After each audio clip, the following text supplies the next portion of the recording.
বীরভূমের ময়ূরেশ্বর ২ নম্বর ব্লকের কোটাসুরে তৃণমূল কংগ্রেসের কার্যালয় বীরভূম জেলা কোর কমিটির সদস্যদের নিয়ে উন্নয়নের ধারাবাহিক বজায় রাখতে তৃণমূলের বৈঠক। এই বৈঠকে উপস্থিত ছিলেন পশ্চিমবঙ্গ রাজ্য ডেপুটি স্পিকার আশিস বন্দ্যোপাধ্যায়, বীরভূম জেলার কোর কমিটির আহ্বায়ক ও সিউড়ির বিধায়ক বিকাশ রায় চৌধুরী এবং বোলপুর লোকসভা কেন্দ্রের সাংসদ অসিত মাল, ময়ূরেশ্বর বিধানসভার বিধায়ক অভিজিৎ রায় সহ আরও অনেকে।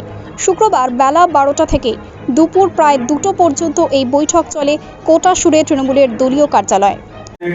সকলের প্রিয় নেতা, আমাদের বীরভূম জেলা, আমাদের অভিভাবক এবং যে মানুষটাকে আমরা প্রত্যেকে সম্মান করি, আমাদের পশ্চিমবঙ্গ সরকারের বিধানসভার মাননীয় deputy speaker doctor Ashis Bandyopadhyay মহাশয়, আমাদের রামপুরহাটের বিধায়ক রয়েছেন। আপনাদের প্রিয় মানুষ, আমাদের প্রিয় মানুষ, যে মানুষটা সবসময় আপনাদের পাশে থাকে, আপনাদের জন্য কাজ করে, আপনাদের কথা ভাবে এবং প্রতিটি নির্বাচন যখনই হয় আপনারা তার মার্জিনটা বেড়ে বাড়ানোর চেষ্টা করেন এবং বাড়িয়ে দেওয়ার ব্যবস্থা করেন এবং সেটা আপনাদের কৃতিত্ব।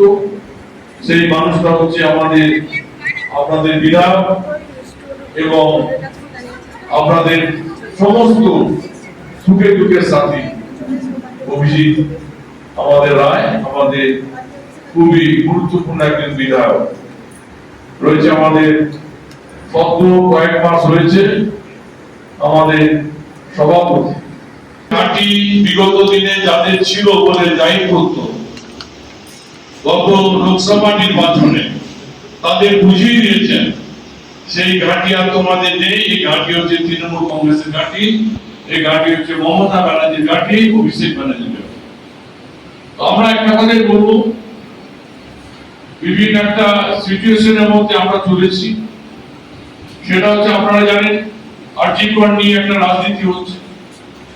আরজি কর নিয়ে দেখতে পাবেন মাননীয় মুখ্যমন্ত্রী যে উদারতা দেখিয়েছেন, এভাবে তিনি জুনিয়র ডাক্তার বা হসপিটালগুলোকে ওদের কথা মতো বিভিন্ন গুরুত্ব দিয়ে সেই কাজগুলো গুরুত্ব সহকারে করার চেষ্টা করেছেন।